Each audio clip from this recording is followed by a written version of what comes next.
Happy Friday, team. Today is April 11th. It is 8:22 in the morning here in Arizona, and markets are choppy, to say the least. So if you guys did not hear the news, I just want to jump right into it. I don't want to waste any of your guys' time. China raises tariffs on the U.S., import tariffs to 125%. As of yesterday, I think it was 84, 85%, and that's after the U.S. raised our tariffs to them to 145%.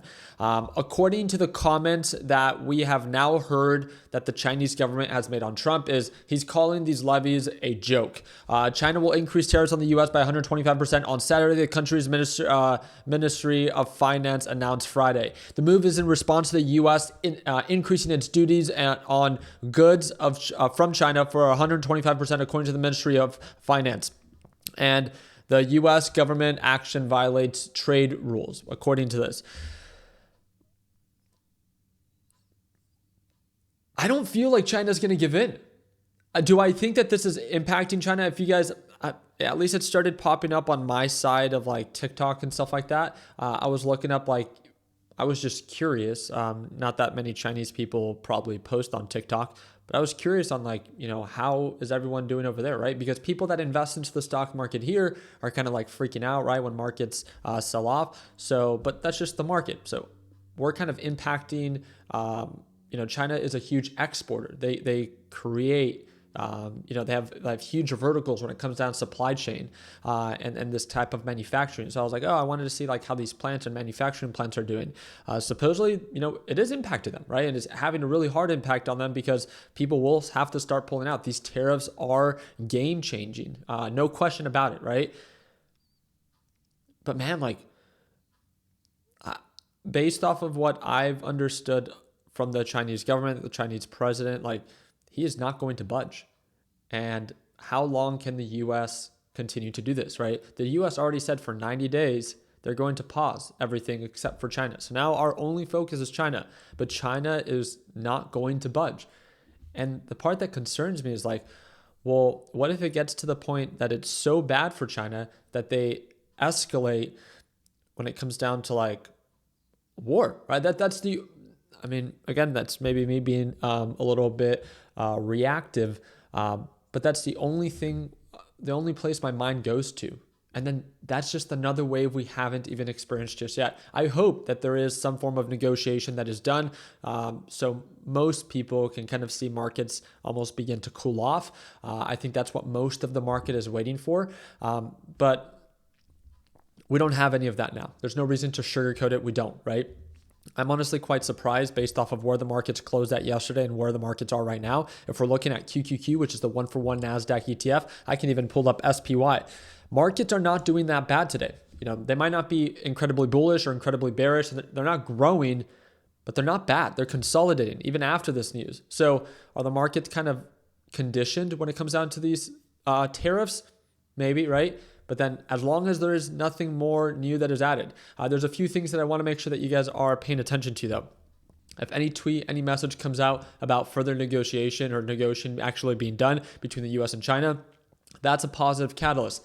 Yes, it sounds very odd, but yes, a simple little tweet can be what we are looking for markets to begin to recover, but vice versa, right? More negative news is shared, then more fear is being injected to the market. We do not know. The biggest thing that I want to remind you is that just like we saw, on Wednesday of this week, one of the biggest green days in the past years of trading, it was all derived around one message, right? Pausing tariffs for 90 days. That is how desperate the market is.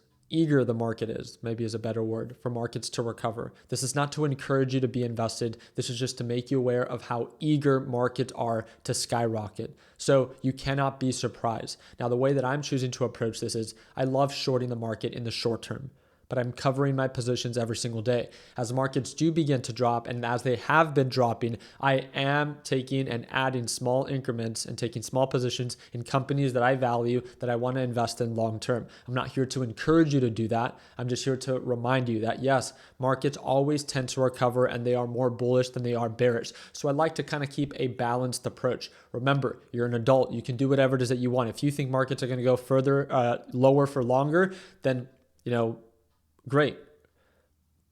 But as of right now, It's really just between the US and China, at least based off of the looks of it. That's the main focus. The other thing to pay attention to is our 10-year Treasury.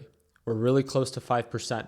And if we continue to push higher for some reason, if China continues to dump treasuries and sell it back into our markets, that will cause our 10-year Treasury to continue to push. And this would make it incredibly expensive for people like you and I to take out mortgages. Remember, the US needs to refinance its debt. They want lower interest rates. This is where the bailout from the Federal Reserve might come into play. But remember, this Federal Reserve FOMC meeting is not supposed to happen until the start of May. That's a month away.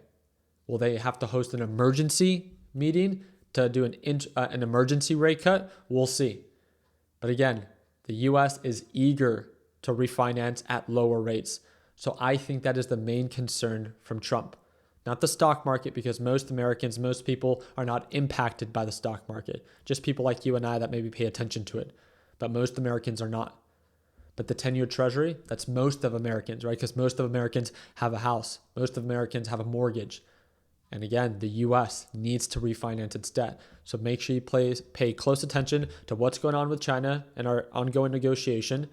We pay attention to the 10-year Treasury, and we pay attention to, so odd to say, but any tweets that get sent out and how they're interpreted. Are they bullish? Are they bearish? That's all I'm looking out for right now. Remember, if you have any open position right now is open to risk. Do not open a position if you cannot tolerate the risk that might come with this very volatile market. That's not to instill fear in you. That's just to make you aware, to make you mindful of the volatility, maybe the risk, right? I am very excited to follow up. You guys have been absolutely killing it. It seems like a lot of you guys have been enjoying my videos that I've been uploading, because again, I'm trying to take a neutral approach. I don't care that I was incredibly bearish. I know that markets are oversold enough now that, they can begin to bottom, but they don't have to. They can, and I know they're eager to, but they do not have to. And that's kind of what I want to remind you. It's the good and the bad of the market as of right now. What we're looking for, why we're currently at the place that we are right now. Markets are just waiting. Supposedly we're supposed to receive an announcement in the next few hours from Trump. Maybe it'll be a positive one, but we never know. So we know what to pay attention to.